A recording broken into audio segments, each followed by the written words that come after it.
sometimes humans don't really understand why they do things. For instance, take Shackleton going into the Antarctic, cave explorers going into the unknown, going straight into danger to find new cave. Or take this example, building a hill by hand that takes generation after generation to build it. To me, this proves that humanity is more than just about living, it's about thriving, and the lumps and bumps on the southern landscape project this all. I've set off to Hampshire, my home county, because this time I knew I needed a friend, a confidant, someone I could trust to help me travel far away and back in time. Meet my dad. Thanks, Elise. When are you going to learn to drive? Dad, they're watching. Oh my, can we be cool for once? It was time to jet set off to something that will make you pull over from the side of the road and say, "By Jove, what's that?" This is Silbury Hill. It's the largest prehistoric monument in Europe and stands 30 metres high. It's late Neolithic, which means it has perhaps been here for 4,000 years. This hill as a project represents 4 million hours of hand labour, which begs the question, why? Well, we kind of don't know. No, don't go away. It's far more interesting than that because yes, we don't know, but it could also represent a shift in society. When this hill had begun, we were in the Stone Age.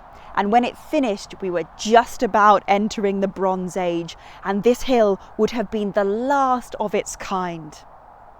In fact, I want to say bravely that this is the most unique hill in Britain. And now a short interruption from this episode's sponsor, my dad. And now back to the video. To find out more, I managed to drag a local historian to the hill itself. So Silbury Hill was built in a whole series of stages between about 2400 BC and about 2200 BC. It started off as a sort of a circular area that was sort of trampled down, probably by people. It's a bit like when you have cows in the corner of a field and it all gets trampled into mud. And then they started putting little round mounds of gravel on top, gravel taken from the river. And then there was a bit of gap, and then they started doing a bit more, and they ended up putting chalk on top of those round mounds. And then what they did was they decided that wasn't big enough.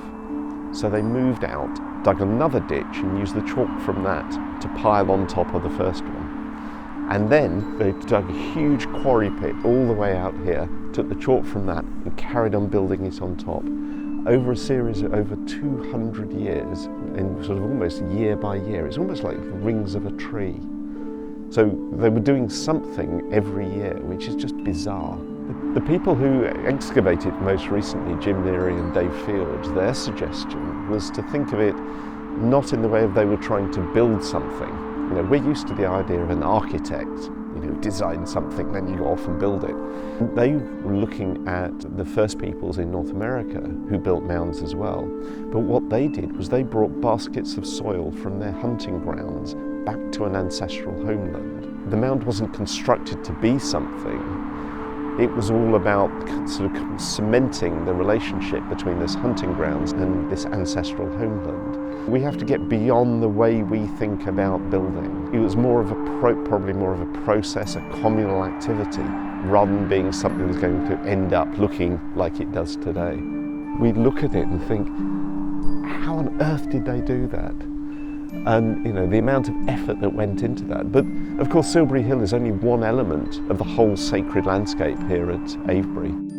There are plenty more monuments around here, but let me take you to my favourite one. You'll have to follow me. It's a little walk up the road, but I promise it's only a little one. Come on. Come on. You can do it. A little bit faster than that. Come on.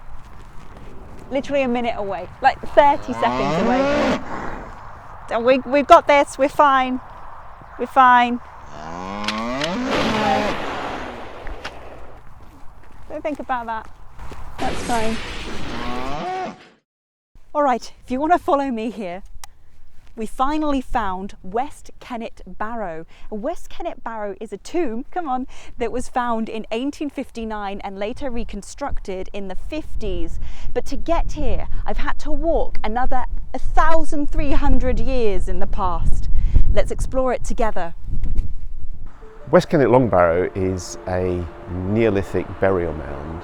At one end there are chambers made of sarsen stone, and then leading from it there's 100 yards of this mound made of chalk. The way the chambers work is that there's a central passageway, one chamber at the end and then two on each side. And in those chambers were buried something like 45 people. We now know from recent DNA evidence and carbon-14 dating that those people all died within 20 to 30 years of each other. There are 3 generations of the same family.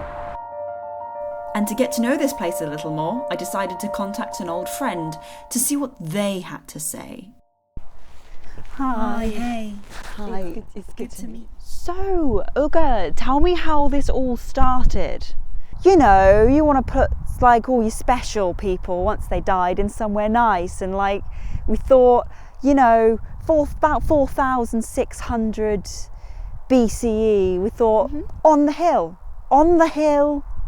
overlooking Silbury, and Silbury was nice back then. It was just this. It wasn't half the size it is now. You kids have the best of it, you know. Brilliant. So I have to ask, what are the big stones on the front? They look really interesting, their placement right there. Well, it was Carl's idea, really. Yeah, I'm not too sure about it, but you know, we were entering the Bronze Age at the time, and we thought, yeah, Stone Age is a bit boring now, and we thought we'll just fill it up and put like a full stop, put some big rocks on the front so that it would never, ever, ever be disturbed again.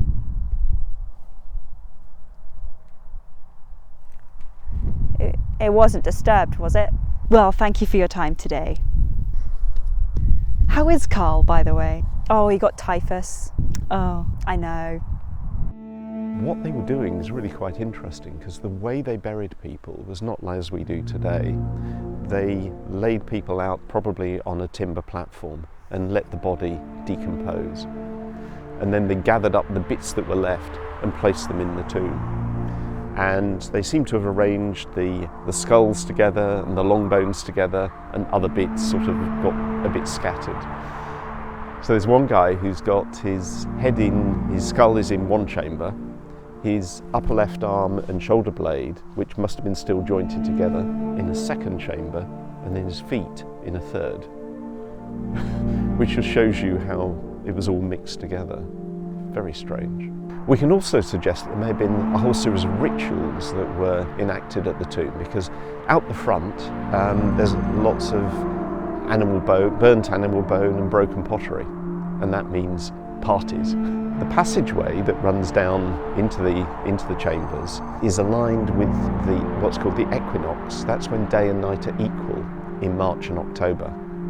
And so you can imagine at dawn the sun would rise, it would shine down that passageway and light up the chamber at the end. We also know that they had musical instruments. You can imagine standing in front of the tomb, if you had drums, flutes, whistles, and chanted, it would reverberate and echo with the chambers. They obviously built it, created it for some reason, and so we've got to we look at it and think, how on earth did they do that? It's just one small part of, where are we, nearly over almost 1,500 years of human effort that's concentrated in this area. So it's amazing. And so my journey back in time had come to an end for today. But something was very clear to me. The people that built these monuments wanted to make their mark for the generations to come. What's so interesting is that even though it wasn't how they might have wanted, these monuments scattered across the landscape have affected us in the present day in so many different ways. And they will for the generations to come. But to end my day, I just had one more question. So what do you think? It's been interesting. We've learnt a bit about this hill, haven't we? Yeah, it's handy, and it's nice that they've built it so close to the A4 with a nice car park. It's good. Yeah. Lunch? Lunch.